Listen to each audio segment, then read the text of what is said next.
I told Bibi, you do whatever you want because, my statement.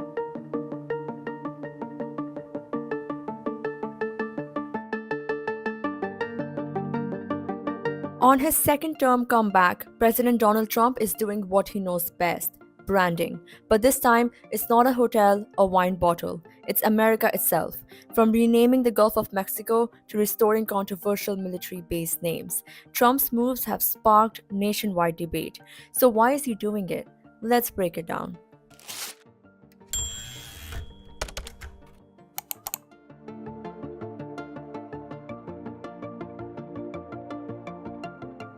Trump has always understood the power of names. His skyscrapers and products bore his name, turning them into symbols of success.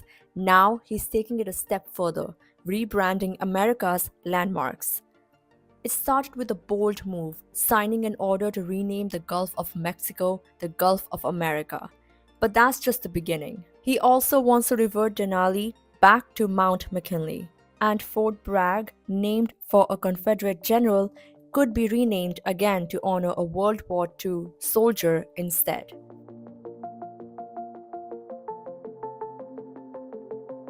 Trump isn't the first president to tinker with monuments.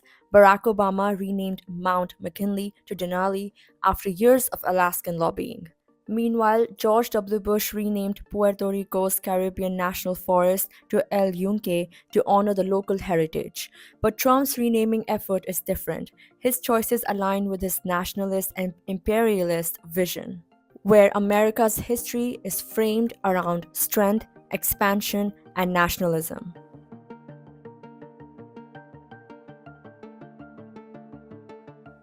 The name Mount McKinley honors President William McKinley, who annexed territories like Puerto Rico and Guam. Trump praises McKinley for making America rich. This echoes Trump's larger expansionist ideas, including retaking the Panama Canal, buying Greenland, and even annexing Canada as the 51st state.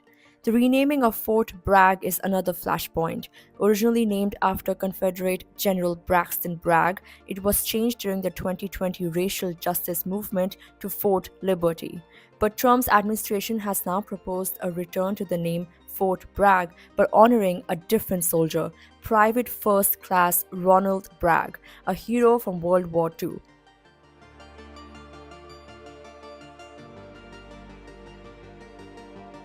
Fort Bragg's renaming sparks ongoing debate over the legacy of the Confederacy. Critics argue that honoring Confederate figures like Braxton Bragg only reinforces a racist and divisive history. While Congress moved to remove Confederate names from military bases, Trump's proposal brings them back into the national conversation. Despite the controversy, Trump's supporters back these changes, seeing them as reclaiming America's legacy. But to others, the move feels like rewriting history to fit a particular narrative.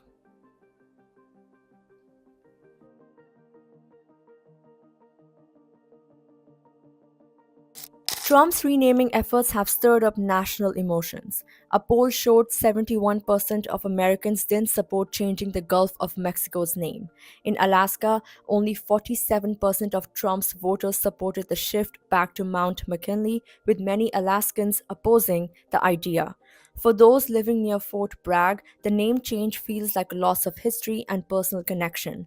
Local officials expressed mixed emotions, torn between accepting the change and honoring past experiences tied to the base.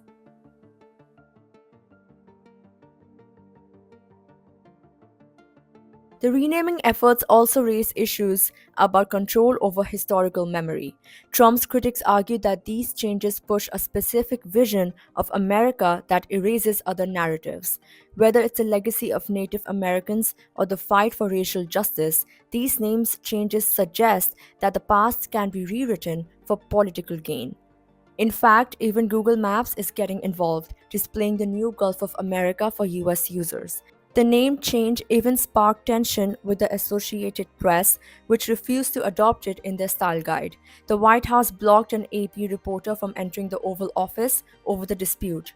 So, what's at stake with Trump's renaming campaign? More than just names, it's a fight over how America should see itself, what parts of its history should be celebrated, and what should be left behind. As the debate rages on, one thing is clear: Trump's rebranding of America is far from over. Time will tell if these name changes stick or fade into controversy, but the message Trump sends through these symbolic acts will shape the national conversation for years to come.